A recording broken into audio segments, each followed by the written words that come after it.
ndugu zangu na wasubiri. Waamshe ndio, waamshe na hizi bado hawasikie. Waamshe. Wote wao lana wapo. Na kwa macho huku na wao. Halo? Halo? Amkeni, njoni tukae hapa. Njoni tukae kujadili. Njoni tukae kujifunze vyema. Njoni. Benchi letu ndio tunakaa hapa pamoja. Tunakaa hapo pamoja. Wengine wapo. Wote tukae kule ndio waone vizuri. Nyuma yangu kikaa sitawaona. Kikaa yangu siwaona. Wote tukae vizuri kabisa. Unaona? Nani? Right. Watu wazungana kuongea. Naye rafiki yangu mwingine huyu naye amekuja hapa tunajifunza pamoja. Nani anatuombea? Anatuombea nani? Nani anatuombea?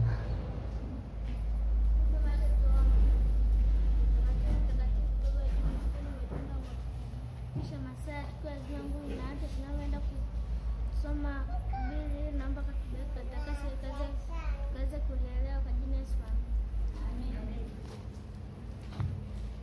Amen. Sasa mbona nafahamu leo siku ya ngapi? Leo siku ya ngapi? Unafahamu leo siku ya ngapi? Siku ya ngapi leo? Ya 7.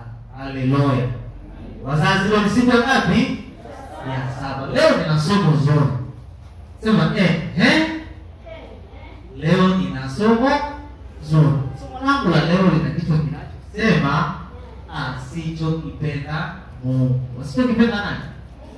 Hebu tuseme kwa sauti, asichokipenda Mungu. Nadhani kuna vitu vingi ambavyo Mungu akipenda. Rafiki yangu, vitu gani ambavyo Mungu akipenda? Wizi. Haleluya. Mungu anachukia wizi.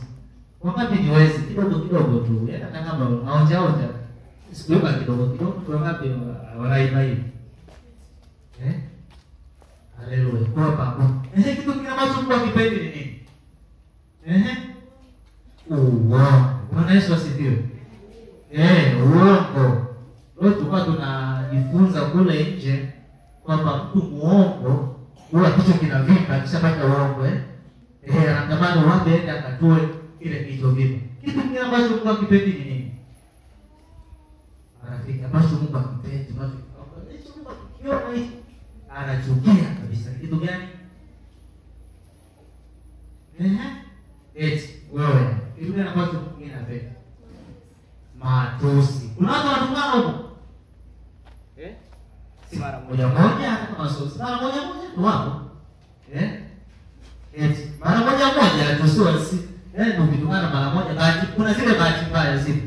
Wakati tunatukana kwa bahati mbaya. Ndio kuna bahati mbaya tunatokea mtu amekukera. Si bahati mbaya. Kwa Mungu anachukia sana usamehe. Kwa Mungu tena apenda nini? Matusi. Kingine kitu gani hapa? Kidogo Mungu kinamchukiza. Kitu gani? Nini? Ujambazi. Sisi tunafikia kwenye ujambazi. Rafiki. Ndio kile ambacho Mungu apenda. Rafiki atasahau. Sasa tusome pamoja nami kitabu cha Mithali. Naweza kusoma. Naweza kusoma vizuri.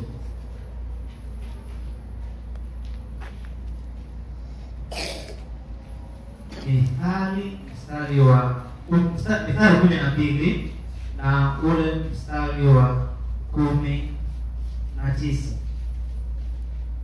Nani anaweza kusoma vizuri? Unaweza kusoma? Njoo tusome hapa Mithali 12 na ule mstari wa 19.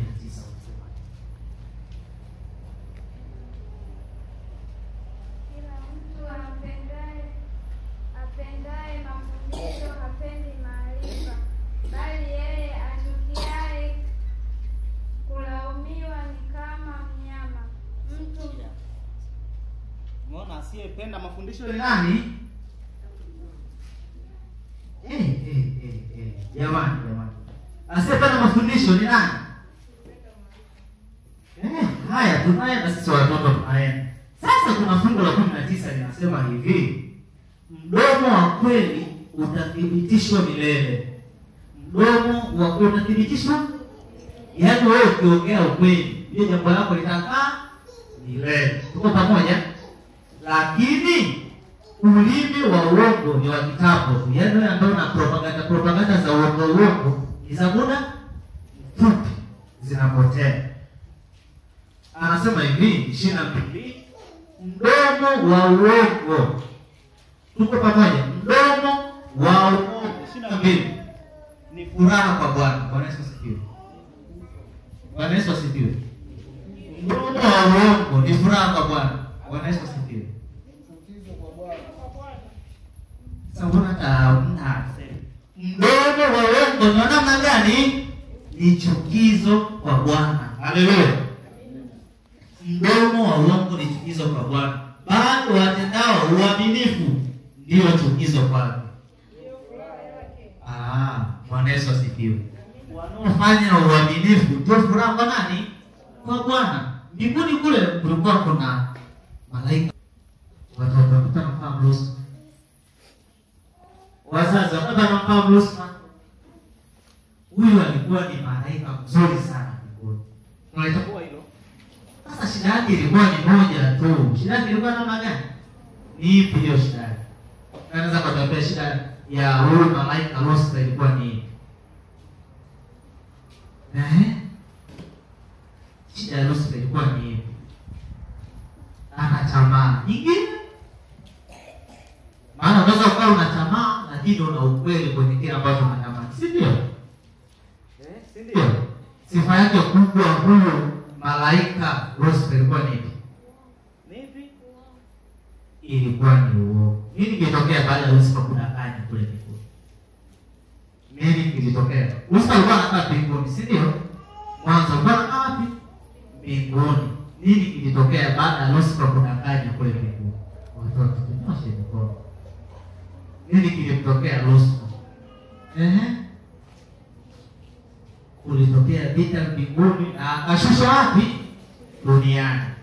Kwa kumbe shetani alikuwa muongo, akashushwa wapi? Duniani. Lakini sisi tukiwa waongo tutaenda wapi? Halo? Tukiwa waongo tutaenda wapi? Watoto, tukiwa waongo tunaenda mbinguni au hatuendi? Hivyo kwa sauti kama tunajamii. Tukiwa waongo tunaenda mbinguni au hatuendi? Hatuendi. Kwa hiyo tuweze kwenda mbinguni tunapaswa tuweze nini? Wakati wanasema tutakuwa tunadanganya mara moja tu, yaani ibidi tu mara moja tunyoshe mkono. Yaani sio siku zote, mara moja tunadanganya. Tunyoshe mkono. Ndio tunadanganya mara moja. Hapa ndo tunadanganya mara moja. Shetani anadanganya mara ngapi? Anadanganya mara ngapi shetani? Mara 6? Mara 7?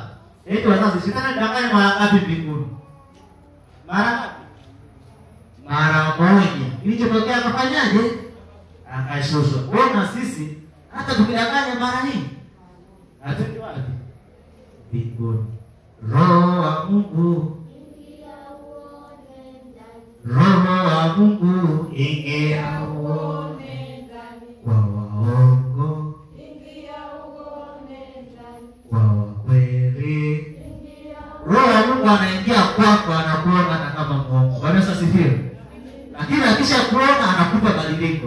Unatakiwa ubadilike, uwe unaongea yaliyo kweli ili adhirike milele. Bwana Yesu asifiwe. Basi tusimame tuombe katika somo letu fupi. Chana wana tuombea. Watoto tuombe. Tuombea. Bezi sauti yake ni mpo. Anaweza kuomba vizuri. Sauti yake hawezi. Sasa wewe utatuombea. Sawa?